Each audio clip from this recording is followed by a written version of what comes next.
오늘 말씀은 마태복음 16장 1절부터 12절까지의 말씀입니다. 서로 다른 표적들이라는 제목을 가지고 오늘 말씀을 나누려고 하는데 조금 내용이 길기 때문에 저 혼자서 열심히 읽을 테니까 여러분들 성경책을 보시거나 장막을 보시면 되겠습니다.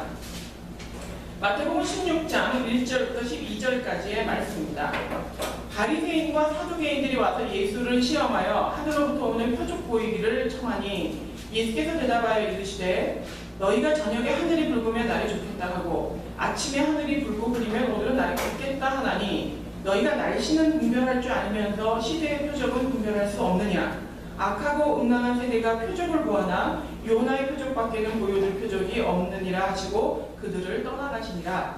제자들이 건너편으로 갈새 떡 가져가기를 잊었더니 예수께서 이르시되 삼가 바리새인과 사두개인들의 누룩을 주의하라 하시니 제자들이 서로 논의하여 이르되 우리가 떡을 가져오지 아니하였도다 하거늘 예수께서 아시고 이르시되 너희 믿음이 작은 자들아 어찌 떡이 없으므로 서로 논의하느냐. 너희가 아직도 깨닫지 못하느냐.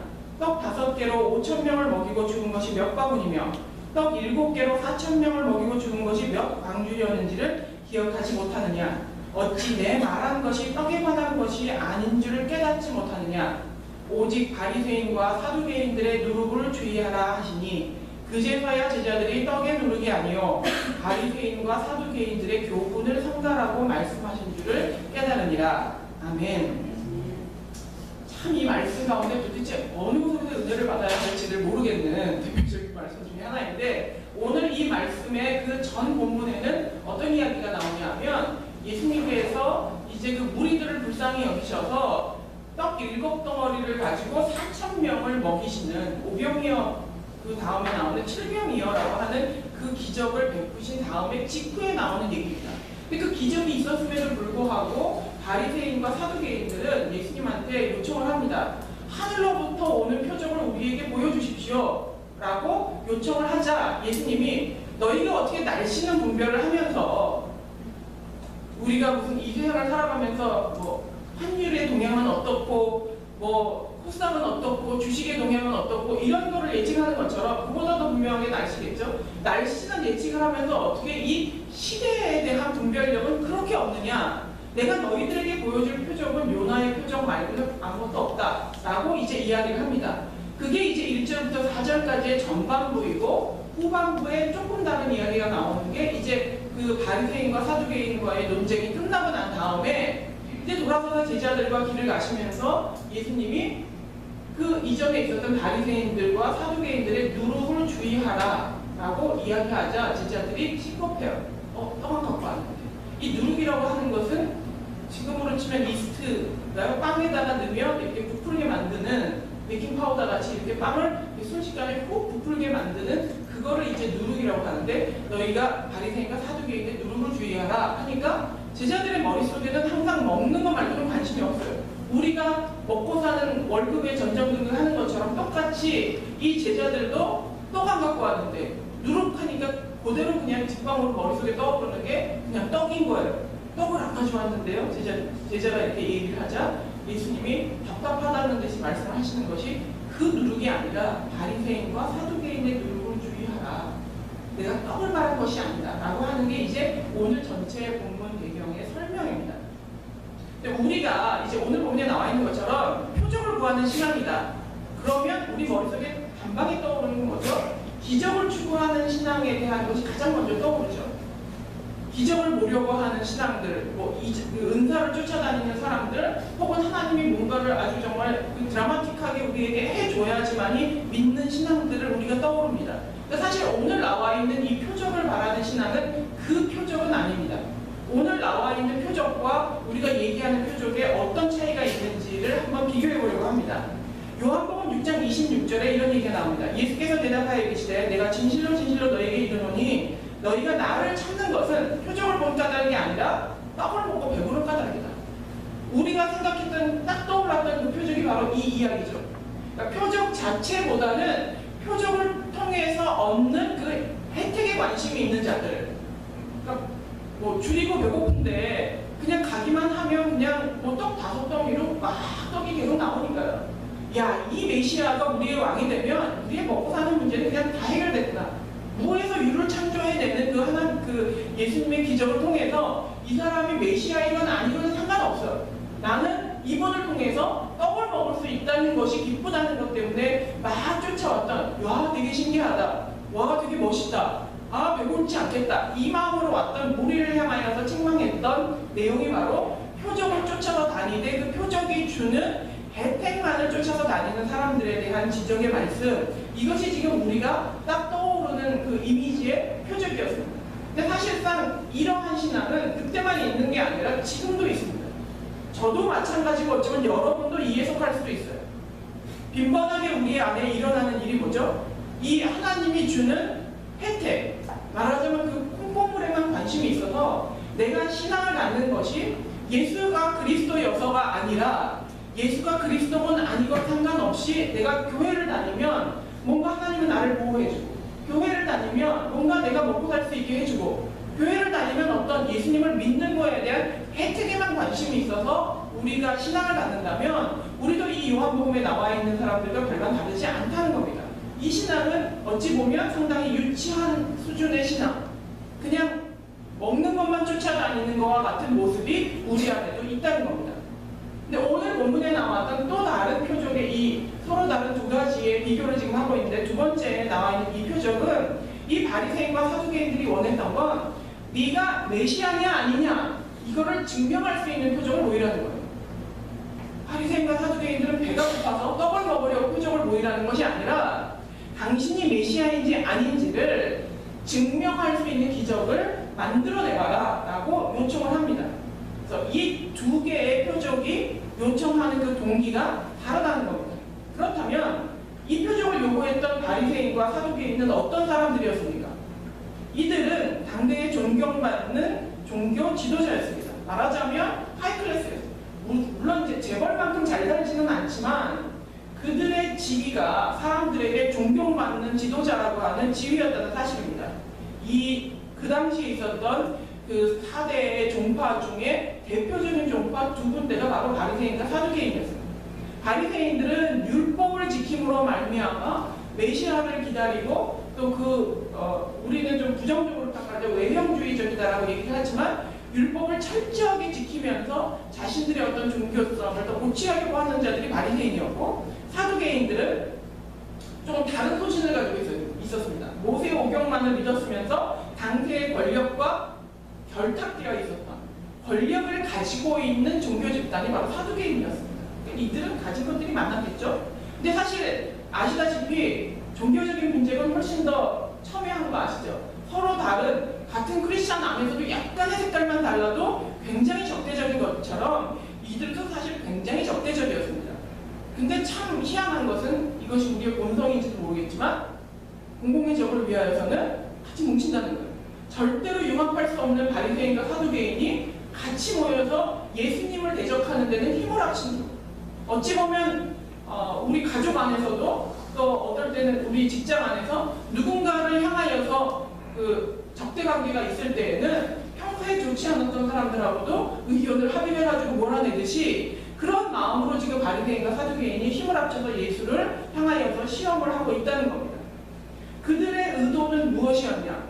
표적을 구하는, 당신이 메시아입니까? 아닙니까? 라고 하는 표적을 구했던 그들의 의도는 상당히 불순한 것이었습니다. 예수를 시험하고자 하는 의도였습니다. 우리가 예수님의 공생애를 처음 시작하실 때 광야에, 성령에 이끌려 광야에 가셔서 40일 동안 금식하시고 마귀의 시험을 받으신 적이 있죠. 그때 마귀가 아주 유사한 테스트를 합니다. 성전 꼭대기에서 떨어져 봐라. 그러면 당신이 하나님의 아들이면 천사가 와서 받쳐들지 않겠냐, 그러면 그걸로 증명되지 않겠냐라고 마귀가 유혹합니다. 시험합니다. 그 시험과 아주 유사한 성격을 가지고 있는 거예요. 바리새인과 사두개인이 표적을 구한 건 믿으려고 하는 것이 아니라 마치 마귀가 이 사역을 실패하게 하려고 하는 것처럼, 마귀가 그 예수님을 시험한 것처럼 그런 동기를 가지고 시험했다는 거예요. 겉으로 볼 때는 되게 그럴듯해요. 떡 먹으려고 덤비는 사람들보다 훨씬 품이 있어요. 마치 구약에 통달한 사람들이 구약 성경의 근거에서, 구약 성경에서는 메시아가 올 것이 예언돼 있으니 여기에서 얘기하는 그 표징을 당신이 보인다면 우리는 믿겠다. 마치 되게 성경적인 근거를 가지고 이야기하는 것처럼 보이지만 사실은 그 내면은 예수를 시험하기 위한 것이었다는 겁니다. 그들이 요구했던 그 먹고 살기 위한 표적보다도 훨씬 고차원적인 것처럼 보이지만 사실은 그 요구를 통하여서 우리가 발견할 수 있는 자신들이 그걸 요구하기 때문에 드러난 두 가지의 치명적인 약점이 있습니다. 그 첫 번째가 뭐냐 하면 메시아임을 증명할 수 있는 표적을 요구했다는 건 메시아인지를 모르고 있다는 것이죠. 그렇죠? 그들은 되게 성경적인 것을 가지고 당신이 하늘로부터 오는 표적을 보이면 우리가 당신이 하나님의 아들인지를 믿겠다라고 했지만 결국에는 지금 예수를 보고도 모른다는 것이 증명되었다는 거예요. 그러니까 예수를 알아볼 능력이 전혀 없었대요. 그들보다 더 율법을 잘하는 사람은 없었고 하나님에 대해서 통달한 사람은 없었어요. 그럼에도 불구하고 그들은 예수를 알아볼 눈이 없었어요. 어찌 보면 우리의 모습도 그럴지도 모르겠어요. 성경 열심히 읽고 교회 열심히 나가고 주일만 나가는 게 아니라 수요 예배도 나가고 금요일에도 나가고 새벽 기도도 나가고 봉사도 하고 선교도 하고 이것저것 다 하지만 정작 메시아가 왔을 때 메시아를 알아볼 수 없을 수도 있다는 가능성이 우리에게도 있다는 거예요. 이스라엘에 사는 누구도 바리새인이 메시아를 못 알아볼 거라고는 상상도 못했어요. 어쩌면 본인들도 우리가 못 알아본다면 저 사람은 메시아가 아니다 이렇게 생각했을지도 몰라요. 근데 그렇다고 다 못 알아가냐? 아니요, 알아보는 사람이 있었어요. 누가복음 2장 25절에 나오면 예루살렘에 시므온이라고 하는 사람이 있으니 이 사람은 의롭고 경건하여 이스라엘의 위로를 기다리는 자라 성령이 그 위에 계시더라. 보통 성경에 산 사람을 얘기할 때 누구의 아들, 누구의 아들 또 직책 이런 게 나와요. 아무런 수식어가 없는 그냥 시므온 뜬 나와요. 시므온은 하나님 보시기에 의롭고 경건한 사람. 근데 장성회에서 공생애를 지내고 계신 기적을 베푸는 예수님이 아니라 갓난아이 예수를 성전에 데리고 왔는데 딱 알아봐요. 그리고 또 한 명이 알아보는데 84세 된 할머니 안나라고 하는 사람과 이 보잘것없이 아무런 이 호칭도 제대로 되어 있지 않은 그냥 달랑 이름만 나온 시므온이라고 하는 사람은 그 갓난아이 예수를 보고도 이분이 메시아인 걸 딱 알아본다는 거예요. 이 두 그룹은 바리새인과 사두개인도 메시아를 기다렸고 이 시므온과 안나도 메시아를 기다렸어요. 둘 다 기다렸어요. 근데 한 그룹은 너무나 정확히 알아보고 한 그룹은 전혀 알아보지 못해요. 근데 우리가 속할 수 있는 가능성은 훨씬 더 바리새인과 사두개인 쪽에 가까울 수 있다는 거예요. 왜냐하면 이 자리에 계신 여러분 누가 봐도 크리스찬이에요.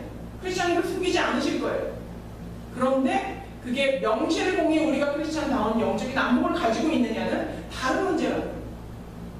그들에게 지식은 가득 찼지만 하나님하고 직접 연관되는 지식이 아니에요. 나의 삶에, 나의 영적인 것에 지식이 연관되어 있는 것이 아니라 그냥 지식만으로 되어 있는 거예요. 우리의 교회 생활이 교회 생활만으로 되어 있어요. 우리의 봉사가 그냥 봉사만으로 되어 있을 수 있다는 거예요. 교회 문턱은 닳도록 드나들지만 정작 하나님이 무언가를 원할 때 그 뜻을 알아보지 못하고 도대체 하나님이 어디로 가고 계신지도 모르고 내 삶에 무엇을 원하는지도 모른다면 우리는 이 바리새인과 다를 것이 없다는 거예요. 그게 우리가 가지고 있는 약점이고 우리가 가져야 할 두려움이라는 사실입니다. 반대로 우리에게 또 위로가 되는 것은 여러분은 목사도 아니고 장로도 아니고 뭐도 아니고 아무것도 아닐 수도 있어요. 그냥 일개 예수를 아는 성도일 수도 있어요. 그렇지만 내가 시므온이 될 수도 있고 내가 안나가 될 수도 있어요. 이 땅에 어떤 업적을 내놓지 못할 수도 있어요. 일평생 여러분은 그냥 성도로만 왔다 갔다 할 수도 있어요. 근데 하나님 보시기에는 안나처럼 시므온처럼 메시아를 알아보는 요 몇 명의 손 안에 꼽힐 수도 있다는 것 때문에 직분에 연연하지 마십시오. 여러분의 경력에 연연하지 마시고 또 여러분이 했던 그 모든 업적들 때문에 여러분들이 스스로를 드러낼 필요도 없어요. 과연 진실로 나는 메시아를 사모합니다. 진실로 하나님을 소망하는가? 이것이 하나님 앞에서 진짜 영성을 증명할 수 있는 길이라는 겁니다. 모른다 하면 나는 잘 모르겠는데 하는 사람들은 오히려 알 수 있는 가능성이 훨씬 많고요. 안다 하는 사람은 훨씬 모를 수 있는 가능성이 많아요. 일에 대해서도 그렇고 어떤 사안에 대해서도 영적인 것에 대해서도 마찬가지입니다. 겸손한 사람은 내가 모른다고 생각하는 사람은 어려워요. 그래서 점점점 많은 것을 알아가지만 내가 안다고 하는 사람은 가르치려고 하지 배우지 않기 때문에 자기가 가지고 있는 지식에서 점점점 줄어들 수밖에 없다는 거예요.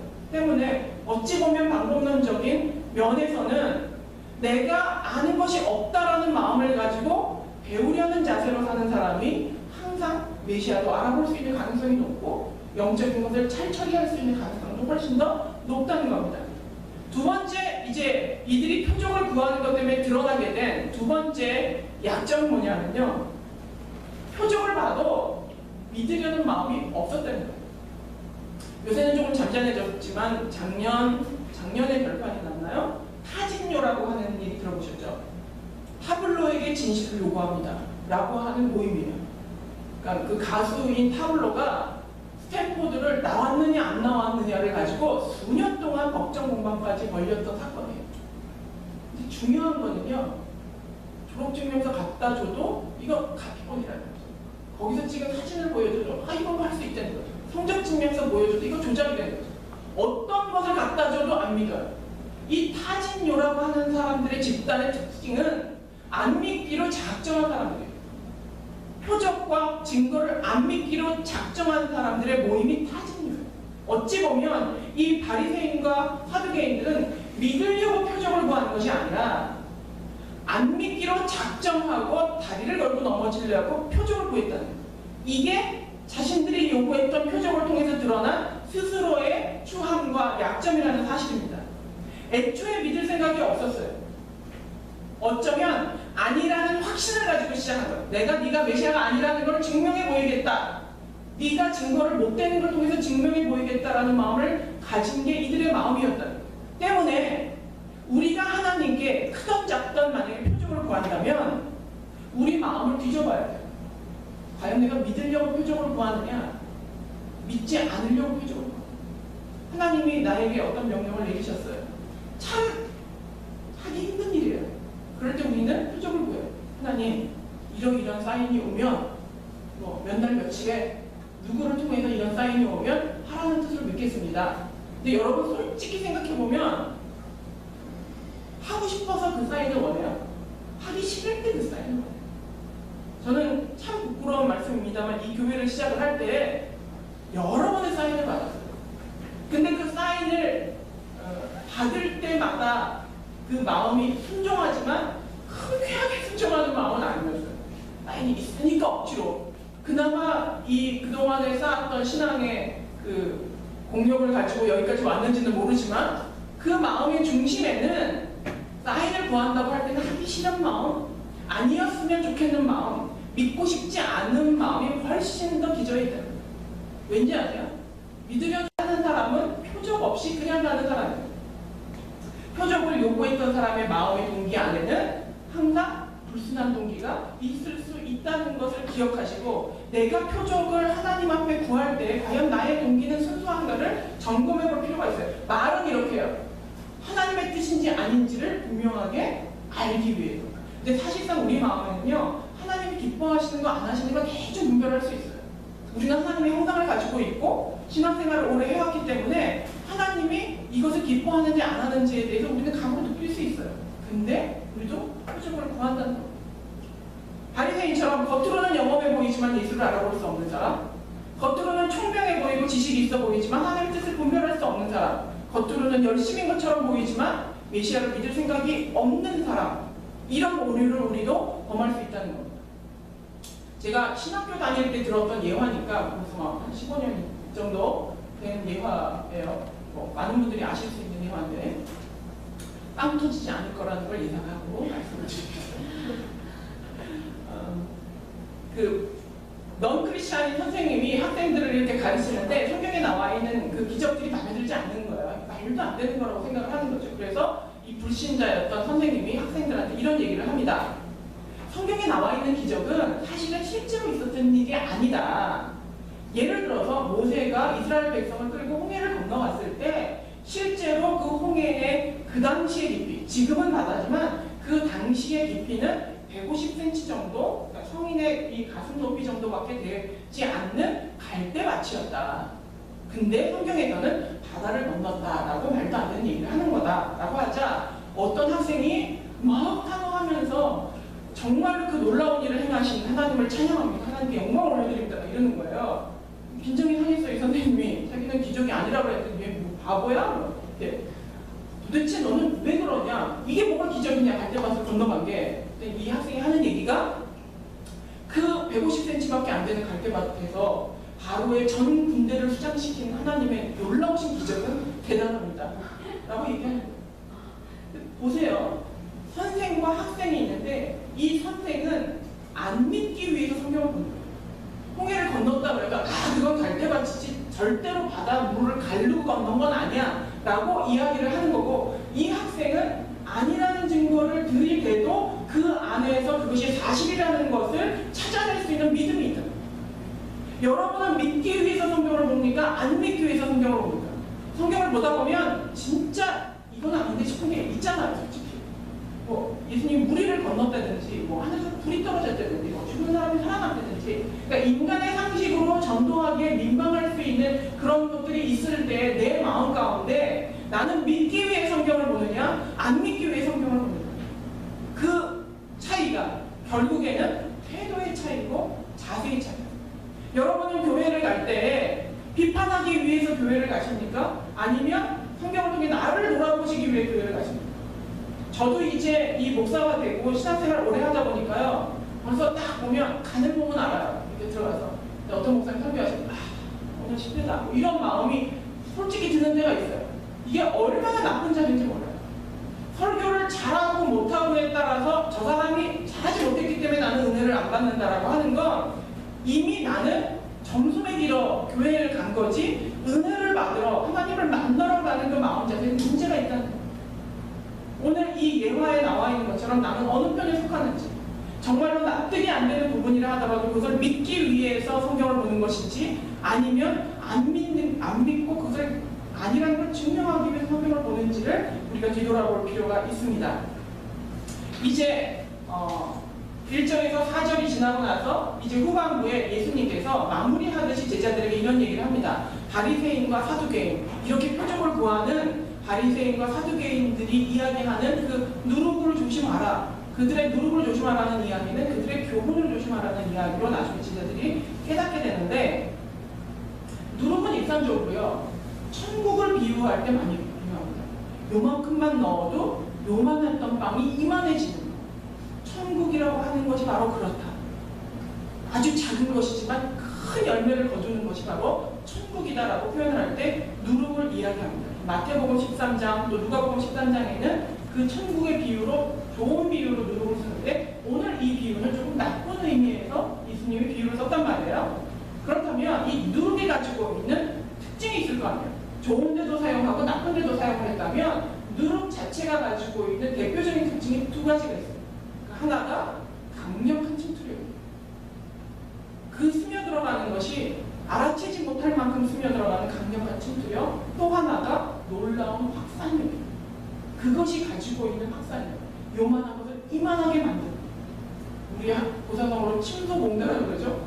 작은 이만한 것을 이따만하게 부풀려서 얘기를 하는 것처럼 그런 확산력이 누룩에 가지고 있다는 것 때문에 바리새인과 사두개인이 이야기하는 잘못된 교훈이 얼마나 우리의 인생에 강력한 침투력을 가지고 있는지, 얼마나 우리의 잘못된 죄악을 이만하게 부풀리는지에 대한 것을 너희가 경계하고 조심할 필요가 있다는 거예요. 그럼 바리새인은 어떤 약점을 가지고 있습니까?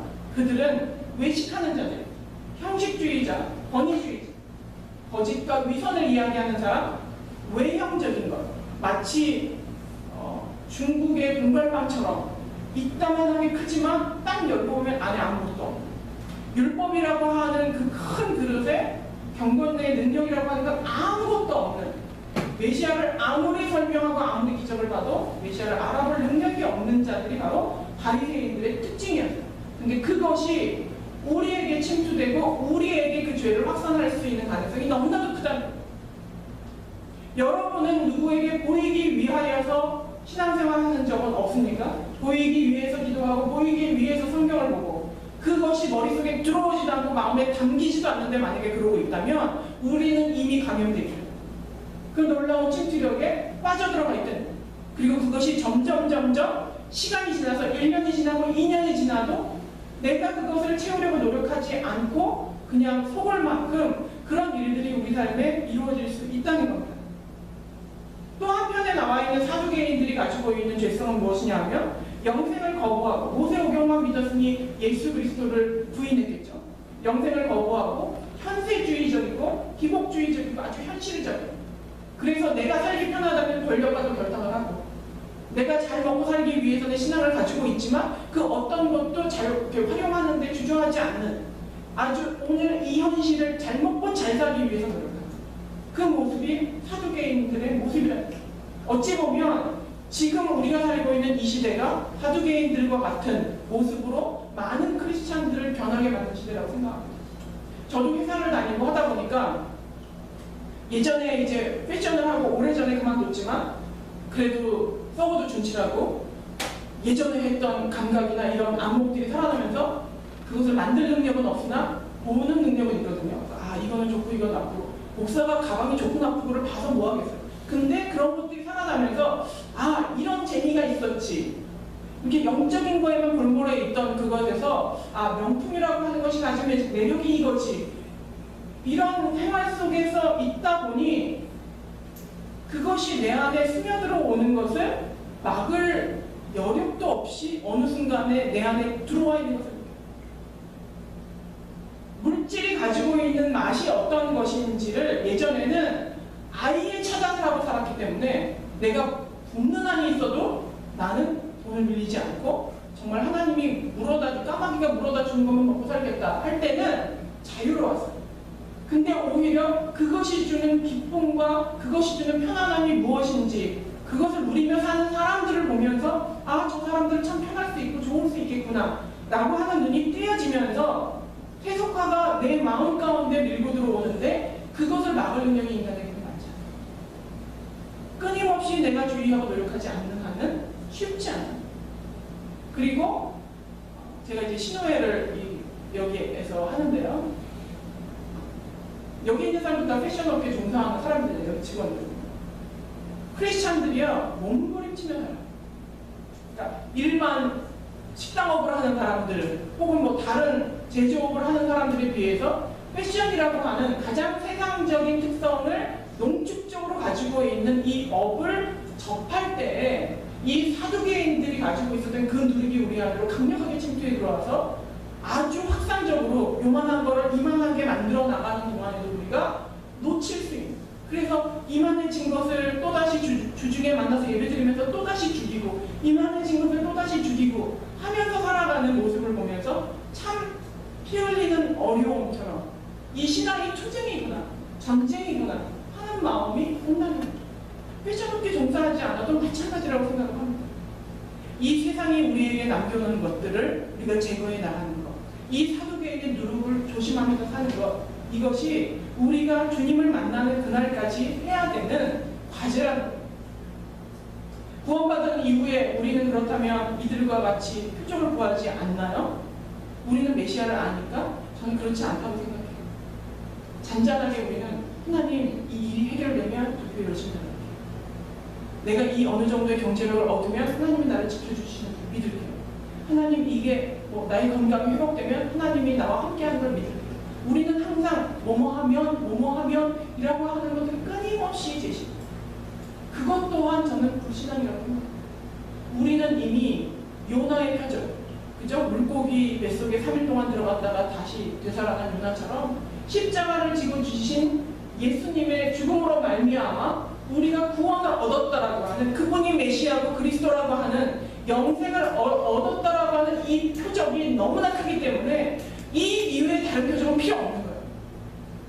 마치 이 아버지가 출장 갔다가 멀리 갔다가 왔더니 애가 내 친아버지 맞으신가요? 그래서 유전자 암시 99.9% 딱 보여줬어요. 그랬는데 용돈을 많이 주시면 아버지인 줄 믿겠습니다. 핸드폰을 사주시면 아버지인 줄 믿겠습니다. 내가 학원비를 내주시면 아버지를 믿겠습니다. 이거랑 똑같은 거예요. 이미 우리는 확증을 받았어요. 예수님이 메시아라는 거, 우리를 구원하신 그리스도라는 거, 그 십자가의 은혜로 우리가 영생을 얻었다라는 거 때문에 예수님이 수많은 일을 하셨음에도 불구하고 그들을 향해서 얘기해요. 나는 너에게 요나의 표적으로 충분하기 때문에 우리에게도 그런 마음이 있어야 되는 거예요. 아주 사소한 것이라 하더라도 이제부터는 하나님 이렇게 하시면 제가 이렇게 할게요. 하나님 이렇게 하시면 하나님이 나타나는 줄 믿을게요. 이런 신앙에서 벗어나서 조금 더 성숙한 신앙을 가졌으면 하는 것이 우리가 이 말씀을 통하여서 얻어야 할 결론이라고 생각을 합니다. 결론을 마무리를 하겠습니다.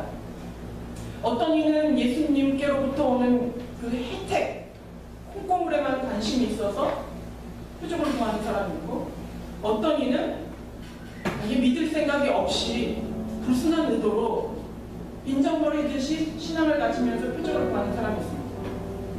어떤 사람들은 은사를 쫓아다니면서 여기에만 진정한 하나님이 있다고 외치는 사람도 있고, 또 어떤 사람은 그런 기적이 드러나지 않는다고 하나님은 살아계시지 않나? 라고 회의를 느끼는 사람. 이 모든 것이 다 잘못되고 신앙입니다. 우리에게 필요했던 표적은 이미 주어졌습니다. 우리에게 또 다른 표적은 필요 없습니다. 우리에게 필요한 것은 끊임없는 우리의 신앙 고백, 믿고 신뢰하고 달려가는 것, 그것이 필요하다는 겁니다. 저도 여러분도 세상에 마치 이렇게 파란색 물감을 풀어놓은 풀장, 무릎 아래 정도밖에 안 온다 하더라도 거기에 발을 디디고 살면 우리의 발이 파랗게 물들 수밖에 없습니다. 우리는 완벽하게 깨끗한 곳에서 할 수 없습니다. 지금 이 지구상은 마귀가 잡고 있는 세상이기 때문에 우리는 그 저벅저벅한 그 물감통 속에서 살고 있는 것 때문에 물감 많이 튀어요. 발이 많이 물들어요. 끊임없이 씻지 않는 우리에게 물들어 있는 것이 무엇인지를 되돌아보십시오. 사회생활을 하시는 분, 또 가정에서 생활을 하시면서 TV나 인터넷이나 이 수많은 것을 접하는, 또 혹은 학교를 다니면서 세상 사람들이 하는 것에 물들어서 내 안에 바리새인과 사두개인의 누룩이 자라나고 있는데도 모르고 있다면 이 시간을 통해서 정말로 내가 안나와 시므온과 같은 진정한 영성인이 되기를 원합니다. 중국 속담에 뜨거운 차를 마시려면 첫 잔에 남아있는 차를 버려야 한다는 속담이 있다고 합니다. 우리 안에 우리는 언제나 일정 분량의 세상적 차가 남아있어요. 주일날 와서 그 위에다가 또 버려요. 그럼 우리는 일평생 미지근한 차밖에 마시죠. 우리의 신앙. 여러분의 마음이, 또 저의 마음이 뜨거워지려면 내 안에 남아있는 세상의 차를 쏟아버리고 그 성령의 뜨거운 차를 다시 받아요. 이제까지 여러분이 구했던 하나님 앞에 불신앙적인 표적들을 찾아내시기 바랍니다. 그리고 여러분 마음 가운데 남아있는 그 세상의 차들, 세상의 향기를 풍기는 차들을 찾아내셔서 엎어버리세요. 그리고 성령의 차로 다시 채우세요. 물론 다음 주 주일날 또 세상에 남은 차를 가지고 오겠지만 이 시간이, 이 교회가 그것을 엎어버리는 시간이고 다시 새로운 뜨거운 성령의 차로 채우는 시간입니다. 불신을 기초해서 표적을 구했던 신앙에서 벗어나서 세상에 물들지 않는 하나님이 인정하는 사람이 되기 위해서 이 시간에 내 안에 있는 세상 찌꺼기를 내어버리기 위해 기도하고 열심을 내는 여러분이 되길 바랍니다. 이 시간에 기도하실 때 충분히 기도하시기 바랍니다. 하나님 아버지, 내 안에 이런 세상 찌꺼기가 있었습니다. 그냥 이렇게 평생 사는 게 정상인 줄 알았습니다. 하지만 성경은 그렇게 이야기하지 않습니다. 쏟아버려. 남은 차를 쏟아버리지 않으면 일평생 미적지근한 신앙에서 벗어날 수가 없어요. 하나님 아버지, 나의 지식이, 나의 세상의 경험이 그 남아있는 찌꺼기와 같은 차 앞에 그것을 쏟아내게 하여 주시옵소서. 이 시간에 하나님 앞에 회개하며 나의 모든 것을 쏟아내는 그런 시간이 되시기 바랍니다. 기도하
살았지만 또 지난 인생 동안 어떻게 살았든지 그거는 아무 상관없습니다. 이 시간으로 저희가 모든 것을 예수 그리스도의 보혈의 피로 깨끗함을 받고 새 출발을 하는 겁니다. 이제 시작되는 이 월요일부터는 새로운 삶을 살게 해주십시오. 세상에 물들지 않게 해주십시오. 세상에 헛된 것에 부풀려서 나를 과대평가하는 일이 없도록 해주십시오. 이 월요일 일주일을 기대하며 이 시간에 통성으로 기도하겠습니다. 어제까지의 모든 삶을 주님의 회개하고 내려놓습니다. 예수 그리스도의 보혈의 피로 저희를 회개하시고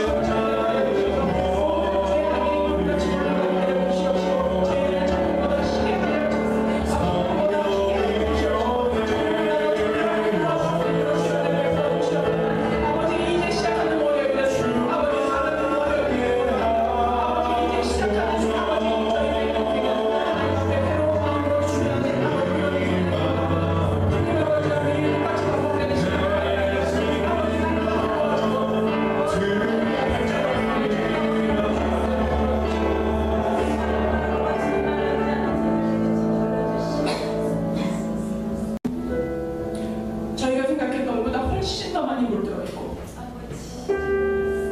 저희가 생각했던 것보다 훨씬 더 내 전에 남아있는 세상의 물들이 많이 있는 것을 이 시간에 보았습니다. 하나님 아버지 망설이지 않고 뒤집어 엎어버릴 수 있도록 저희들에게 용기를 허락하여 주시옵소서.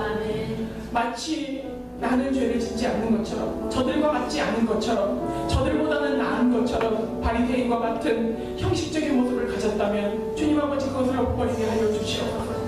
세속에 물들어서 세상 가운데 살면서 크리스찬으로서 온전한 모습을 갖는 것이 얼마나 어려운지 주님께서 아시오니 주님 저희를 도와주시옵소서. 주님 저희를 도와주시옵소서. 그리고 이제 살아가야 할 이 일주일과 앞으로의 인생에는 정말로 표적을 구하는 신앙이 아니라 십자가로 충분하다라고 하는 믿음을 고백하며 감사함으로 주님 앞에 스스로를 정결케 하는 모습을 갖도록 주여 은혜를 베풀어 주시옵소서. 이제는 그의 머리 되신 예수 그리스도의 은혜와 하나님 아버지의 무한하신 사랑과 성령님의 교통하심이 날마다 표적을 구하며 불평하며 불만하며 세상에 쪄들어서 외형적인 것에 치우쳐 살았던 지난 날들을 버리고 다시 한번 하나님 앞에 성령의 뜨거운 차로 나를 가득 채우기를 갈망하는 하나님의 자녀와 그 가정과 일터와 그 모든 것 머리 위에 이제로부터 영원토록 함께 하시기를 축원하옵나이다. 아멘.